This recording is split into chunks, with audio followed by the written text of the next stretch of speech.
Life is messy, our minds are messy, success is blinking messy. Join me, Charlotte Hopkins, on the Gloriously Messy Me podcast, where I'm opening up hearts, minds, and souls to navigate life's unique messiness. Exploring identity, culture, belonging, and success, I, along with some phenomenal special guests, will be sharing my own experiences, as well as impactful theories and top tips on how I help people unleash their incredible potential to take courageous action and build a life that they love. Okay, let's get on to today's episode. Good morning, good afternoon, good evening, whatever time you're joining me. Know that I am so happy that you're here. Today's episode, as we come to episode 7, is all around the power of positive thinking. Now, I know what you're thinking. We've got a culture of positive toxicity, and that's not what I will be talking about. I am far too exhausted as a working mum to 2 children and multiple business owner and a tempting yoga person to really know that you can't be positive all the time, and you certainly can't be happy all of the time. However, I am also one of those annoying people who tends to look on the bright side of life. So I often get people saying, God, you're so annoying, just let me wallow, or you're such an individual, you constantly are thinking positively. So whilst happiness is exhausting, what I'm really, really interested to talk to you today about is the idea that we can broaden and build positive emotions and what that looks like and how we do that. So let me first start off by telling you a little bit about me and my journey in terms of positive thinking. I am that person who annoyingly has a solution for every problem. I'm definitely a deep thinker and somebody who likes to, or has the ability to see everything rather than just this kind of very narrow aspect of it. And the power of our thoughts are super incredible. If we wake up every single day and tell ourselves that we're a really shitty person, guess what? We're likely to feel pretty shitty ourselves. We may even start searching for all of the evidence that we are shitty people. So for me, it's really important that we are able to keep in check the narrative that we have. And I've seen this time and time and time again with the multiple people that I've worked with. People who are super, super successful, but because they are constantly waking up saying, well, I'm not good enough, I haven't quite reached the miles that I need to, I'm not having the impact that I really want, they're not then seeing the impact that they are actually delivering. So the power of our thoughts are really, really incredible. Now, I'm going to share a little bit with you, just between, you and me and the screen. So my daily affirmation, this is not one for children. So if you've got children around, just put a pause until until you're in an adult-only space. My daily affirmation is, I'm a fucking legend. Yes, you heard that right. I'm a fucking legend. So I tell myself that every single day. I tell myself that when I'm really, really struggling with an activity or something that's really challenging me, excuse me, really challenging me on a daily basis. Why do I do it? Well, look, I know I'm no Thor character or Wonder Woman. I'm not a superhero, but I do believe that we have an infinite amount of potential. And I do believe that when we search for what we're amazing at and what we're great at and what our strengths are, and we search actively, consciously for our personal capital, then what happens is we have the power to change the way we approach life. Yes, I am that person. And this comes from 20 plus years of working with people, helping them make major life changes, challenging habits, unpicking unhelpful habits. I really understand the change process and the way that we self-sabotage and the way that our brain and our reward systems work to keep us in our comfort zone. So when we're able to think in a more positive way, what that means is we become better problem solvers. We have an ability to focus more, which means we can embrace that messiness, really understand that shit happens in life, And that can help us really focus on our achievements and what we're good at, as opposed to spending our life looking at what we're not good at. And I've seen so many people do that. Part of the work that I do as a success coach is really help people understand what their personal capital is and really understand what that means in terms of how they can show up in the world. And when we know what we bring to the table, we don't negotiate anything else. We're happy with knowing what we stand for. And a lot of that comes from this positive thinking. So let's have a look at the science, or the kind of evidence behind it. So I am a huge positive psychology fan.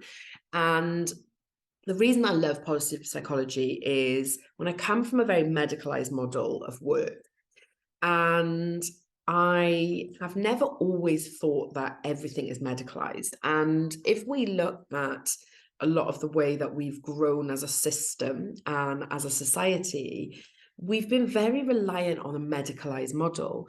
So one of the things I love about positive psychology, which is relatively new in the field, it's been around for about 40 years in a more formal way. But when we look at what positive psychology does, instead of this typical approach of what's wrong with you, it flips that and says, okay, shit happens. What's right with you? How are you thriving? How are you surviving? How, despite the odds, whether that's a diagnosis or whether that's an illness or whether that's a genetic disease, whatever it is, how are you thriving in life?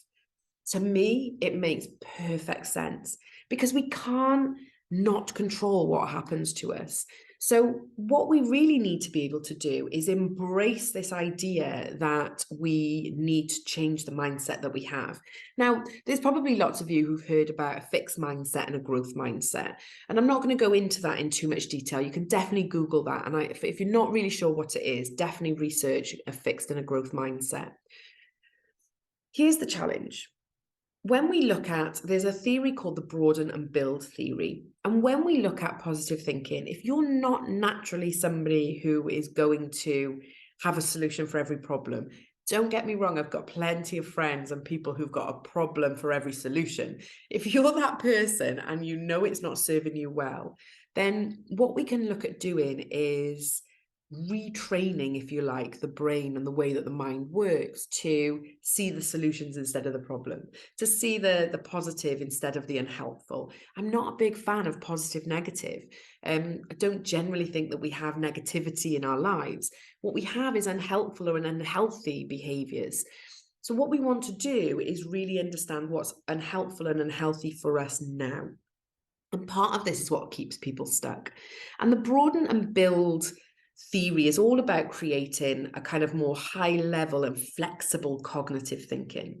And it's been shown that the more we increase our kind of mindfulness, the more we look at the ability to increase our radical acceptance. Check out the episode if you're not sure what that is. And the more we build our resilience. But actually, when you look at the broaden and build theory, when we're able to understand what we mean by positive emotions, because it's not all just happiness, we're able to then actively and consciously discover or take activities to really look at how we can build those positive emotions that are really helpful. That means we can really look at that physical, pragmatic, practical kind of development of how we grow those positive emotions. And that fundamentally in turn will start to change the way that we think. So instead of waking up every day thinking, oh, I haven't succeeded and met my expectations, we wake up every day going, I'm a fucking legend. And then we search for those positive emotions that we have. And this can have a huge impact on those goals towards success and happiness. So let's just reflect a little bit and think about what we mean by positive emotions. So pause maybe this video or this podcast and really reflect and think, okay, what are the positive emotions that you are familiar with?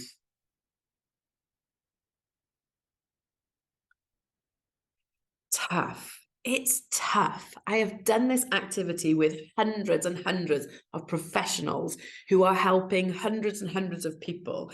The ripple effect of understanding positive emotions is huge. So I thought I would just share a couple of mine. So I have on my list that I actively want to find curiosity.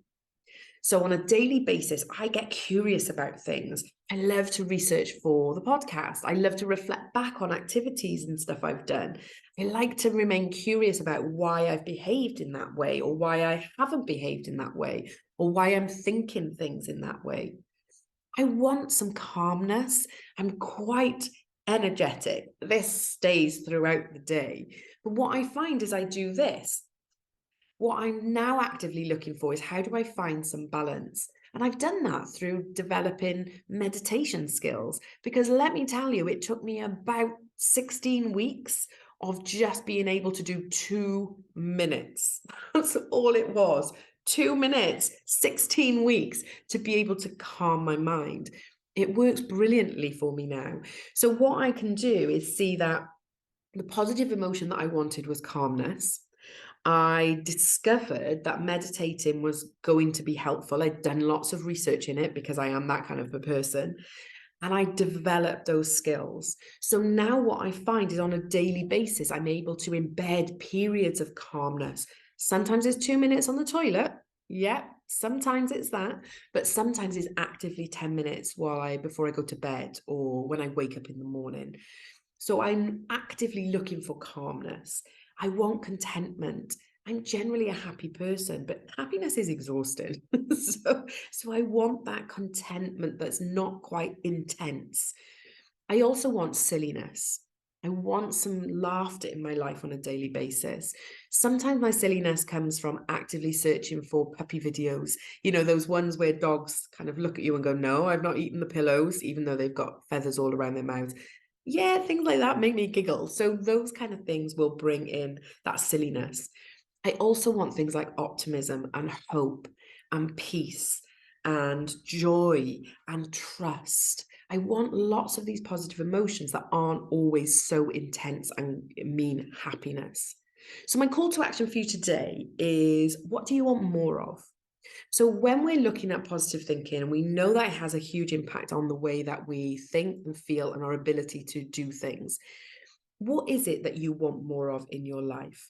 Search in the Internet Explorer. Yeah, I did just say that. Google, search wherever you search for positive emotions, and you will find, a huge list of different emotions, from awe and wonder to hope and happiness and love and calmness and all of these different emotions. If you don't know what they are, read the dictionary, check it out, and make sure you know what that meaning is. Because I didn't really understand what awe meant until positive psychology. I hadn't really thought about it. My goodness me, I realized how much I loved and craved awe. The awe and wonder of a sunrise and a sunset gets me every time. I don't think there's ever a time that I can be around a beautiful sunset in the same space where I don't go, it's just so wonderful. So really think about what it is, then think about where you can actively create more of that. Where can you become a conscious participant in creating those moments? Now, I do not care whether you work 3 jobs, you've got 5 children, whether you've got a multi-pound business, whether you have got swimming lessons and yoga lessons and all of these things coming out of your ears. I genuinely believe that we can find time to create these emotions, even if it's finding calmness 2 minutes sat on the toilet. Okay, so I want you to check out episode 4, which is the radical acceptance, and download our Taking a Step Back workbook, which is looking at how your work is impacting your happiness. I would love to hear more. So please make sure you press subscribe. Tell your friends if you think they would love this podcast. And if you want to reach out and tell me some of your positive emotions and what you're doing to create more of that in your life, then please feel free to get in touch. Thank you so much for joining me for this podcast episode, and I will see you on the other side.